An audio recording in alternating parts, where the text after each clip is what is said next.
Hey everybody, welcome to another Star Wars action figure review.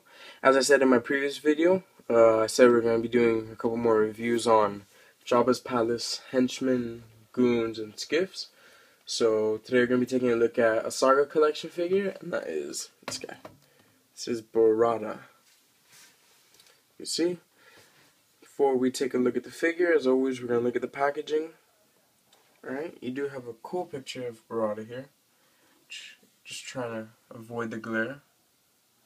You have a good image of him with his name on the bottom. As I said, this is the Saga collection, 2006. It is number 4. Up top, you do have the Star Wars logo and Return of the Jedi, as well as a skiff guard scene in the background there with the skiffs. Yeah. On the back, you do have a character profile, I guess you want to call it. If you want to pause it, you can look at it, as well as a brief description of him in the movie, which you could also pause on and take a look at, and as well as a few more figures, which I own the Boba Fett, and I'm getting Princess Leia and Chewbacca in the mail recently, so stay tuned for those reviews. There's a picture of the figure and where the hologram is supposed to go. So yeah, enough about that. Let's take a look at the figure and his accessories.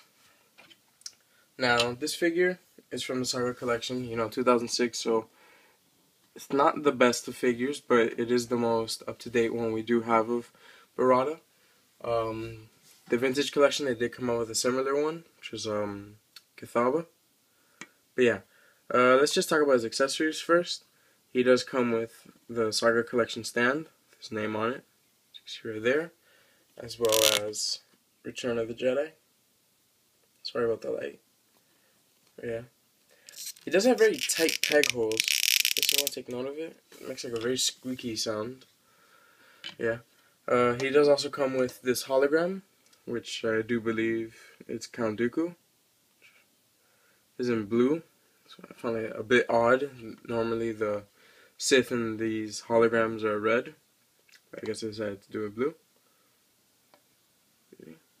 Pretty good. It's just an added extra, give you more for your money. It's really good. And his final accessory is this giant, ridiculous pistol rifle. I don't know what this is. It has a decent sculpt and molding, but it's a bit ridiculous by today's standards, especially if they consider this a pistol.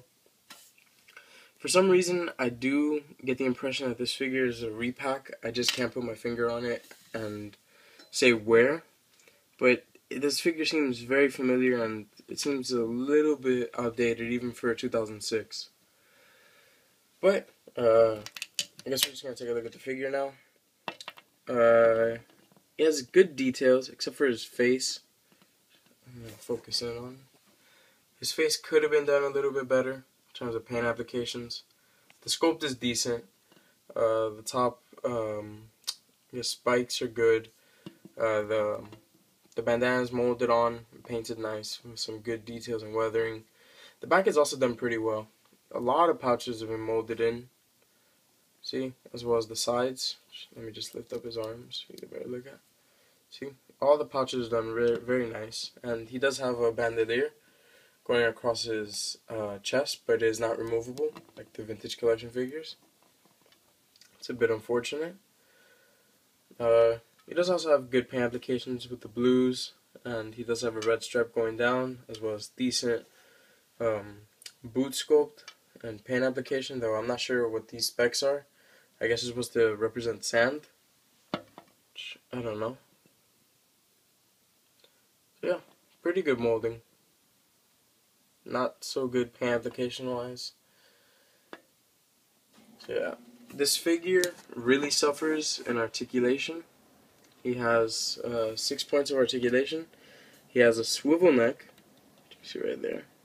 He has swivel shoulders, swivel waist, swivel hips, and no knee or ankle articulation.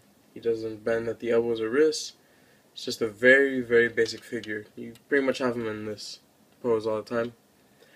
So I guess the only real poses you could have if you want to use him in the scenes with his gun. You could probably put a skiff staff on him, which he didn't come with one, which is weird because he is a skiff guard.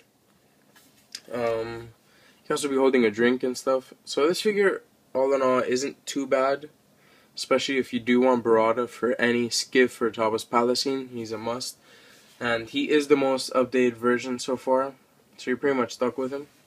He is pretty cheap online. I paid $6 for him. So yeah, I do recommend this figure, but, you know, you just need to know what you're getting. Like, you get what you pay for, basically. That's what I'm trying to get at. But it is a pretty decent figure. So yeah, I hope you found this review helpful. I will be doing another Jabba's Palace figure, so stay tuned for that.